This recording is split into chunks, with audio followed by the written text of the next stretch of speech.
ক্যালকাটা চাই না দিতে টিপস, এখনো তো কেউ জানে না আমার স্ট্যাটিস্টিক্স। আমি মিস ক্যালকাটা 1976।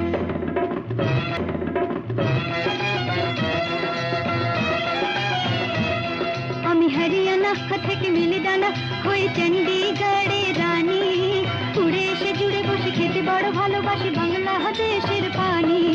হরিয়ানা থেকে মিলিদানা হয়ে চণ্ডীগড়ের রানী, উড়ে এসে জুড়ে বসে খেতে বড় ভালোবাসি বাংলাদেশের পানি।